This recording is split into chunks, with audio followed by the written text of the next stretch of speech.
एक कांपिल्य नगर में सोमयाज कुल में उत्पन्न यज्ञ विशारद एक यज्ञदत्त नाम का ब्राह्मण रहता था।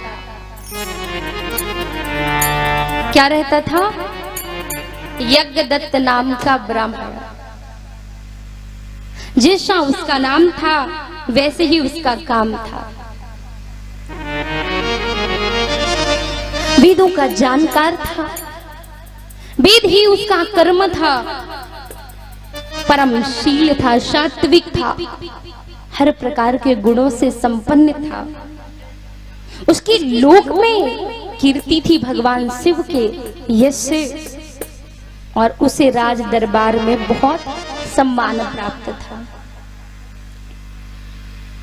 लेकिन उसके यहाँ एक बेटा हुआ, उसका नाम था गुणनिधि। क्या नाम था? किसके यहाँ बेटा हुआ? यज्ञदत्त के यहाँ, और उसका नाम था गुणनिधि।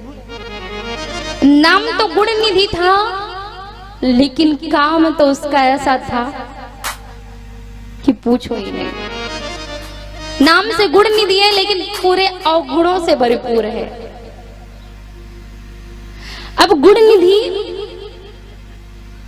दोषों का तो भंडार था, बुद्धिमान भी था, रूपवान भी था, लेकिन इतने अवगुण थे कि वह धूर्त कर्म में आसक्त हो गया। कभी कभी देखने को मिलता है कि माता पिता तो बहुत भगवान के भक्त होते हैं, पर बालक बिल्कुल नास्तिक होता है। और कभी कभी घर में बिल्कुल पूजा पाठ नहीं होती, पर बालक बड़ा भक्त होता है। ये व्यक्ति के कर्मों पर डिपेंड करता है कि वो कैसा होगा। और माता पिता का सत्कर्म बालक को बनाने में परिपूर्णता निभाता है। यहाँ पर क्या है? यहाँ पर पिता बहुत विद्वान है, नाम है, समाज में यश है, प्रतिष्ठा है, लेकिन बालक के दुर्गुणों को बढ़ावा देने वाली उसकी माँ है।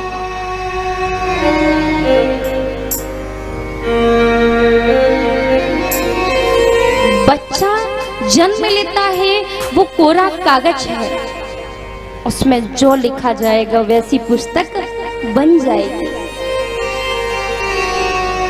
इसलिए माँ को पहले नहीं कहा जाता मातृ देवो भव।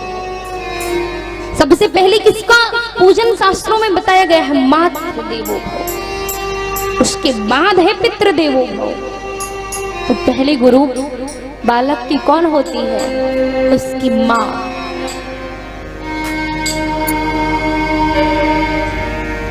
बच्चे कुछ भी सीखता है जीवन में तो वो अपनी माँ से सीखता है। इसलिए मेरे माताओं, आप लोग जैसा अपने बालक को बनाना चाहती हो वैसा आचरण करना शुरू कर दो। यदि आप चाहते हो ना मेरा बेटा आज्ञाकारी हो, तो पहले आप वैसा बन जाइए। यदि आप चाहते हो कि मेरा बेटा सुबह शाम मुझे प्रणाम करे, तो उसके सामने आपको भी अपने माता पिता को प्रणाम करना होगा। ये मानव जो है ना, ये जीव जो है ना, ये वाणी से ज्यादा प्रभावित नहीं होता जितना ये देखने से, कर्म से प्रभावित होता है। इसलिए जो कहा जाए उसका अनुसरण भी किया जाए। यदि आप चाहते हो आपका बेटा बहुत विद्वान हो, तो उसे वैसी संगति में रखना चाहिए। एक बार एक चोर को फांसी दी जा रही थी। इतनी बड़ी चोरी करी उसने कि उसको फांसी दी जा रही थी। उसकी अंतिम इच्छा पूछी गई, तो उसने कहा कि मेरी अंतिम इच्छा है कि मैं मेरी माँ से मिलूं। उसकी माँ सामने आई, लोगों ने सोचा माँ से बहुत प्रेम करता होगा, इसलिए मिलने के लिए बोला है। प्रणाम करेगा, माँ आएगी तो। लेकिन जैसे ही माँ सामने आई ना, उस चोर ने अपनी माँ को एक थप्पड़ मारा। लोगों को बड़ा अटपटा लगा, अरे अपनी माँ को थप्पड़ मारता है। उसने कहा, माँ यदि यही थप्पड़ बचपन में मुझे पड़ गया होता तो आज तेरा बेटा यहाँ पर नहीं होता। तुम्हारी गलती यहीं पर थी कि जब मुझे थप्पड़ लगाना था उस समय तुमने मुझे शाबाशी दी, और आज देखो तुम्हारे बेटे की दुर्गति हो गई। जब मैं बचपन में चोरी करके एक वस्तु लेकर के आया था तुम बहुत खुश हो गई, यदि वही एक थप्पड़ लगाया होता तो जीवन में हिम्मत नहीं होती ऐसा कृत्य करने की। इसलिए मेरी माता हो, इस संसार का, इस सृष्टि का और इस विश्व के का गौरव आपसे है, आपकी संतानों से है। इसलिए उन्हें अच्छा ज्ञान दिया जाए और ऐसा आचरण किया जाए कि सामने वाला देख करके कहे इसकी परवरिश किसी वीर माने की होगी, किसी योग्य माने की होगी। आपकी पहचान सुंदर वस्त्रों से नहीं है, आपकी पहचान सुंदर आभूषणों से नहीं है, आपकी पहचान आपके दिए हुए संस्कारों से है। यदि किसी माँ ने फटे कपड़े पहने हैं और उसका बेटा एक अच्छी योग्य पद पर है तो इसकी प्रशंसा पूरी दुनिया करती है। कोई ये नहीं देखता माँ कैसे रहती है, अरे ये वही संस्कार है जो पूरे विश्व को दिए जा रहे हैं। सबसे बड़ी बात तो मैं ये कहूंगी, हमारे देश के जो प्रधानमंत्री हैं उनकी माँ कितना सिंपल रहती है। उसे दुनिया से मतलब नहीं है मेरा बेटा प्रधानमंत्री रहे, प्रधानमंत्री। लेकिन हम आज जान रहे हैं तो उस माँ की वजह से जान रहे हैं जिसने अपने बेटे को इस लायक बनाया।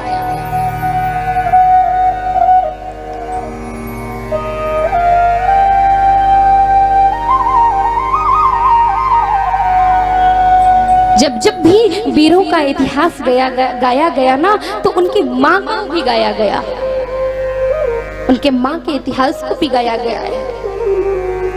लेकिन आज यहाँ पर यज्ञदत्त गुणवान है, संस्कारी है, वेद उपनिषद के ज्ञाता है, पूरे संसार में उनका यश है, परिवार में सम्मान है।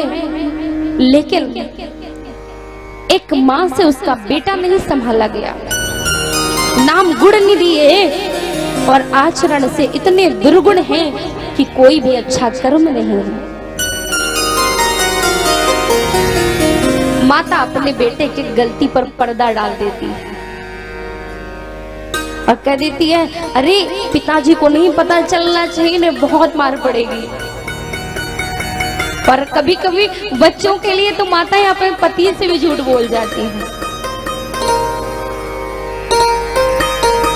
और जो पिता होता है ना वो हमारी गलतियों को देखता होता है बार बार, और जब अति हो जाती है ना तो एक बार में ही सारा निष्कर्ष निकल आता है।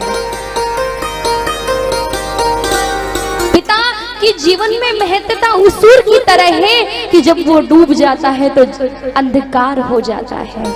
उसी प्रकार जब पिता नहीं होता ना जीवन में तो वो जीवन अंधकार रहित हो जाता है, और जब तक रहता है उस सूर्य की तरह रहता है कि हमेशा हर घर को प्रकाशित करके रखता है।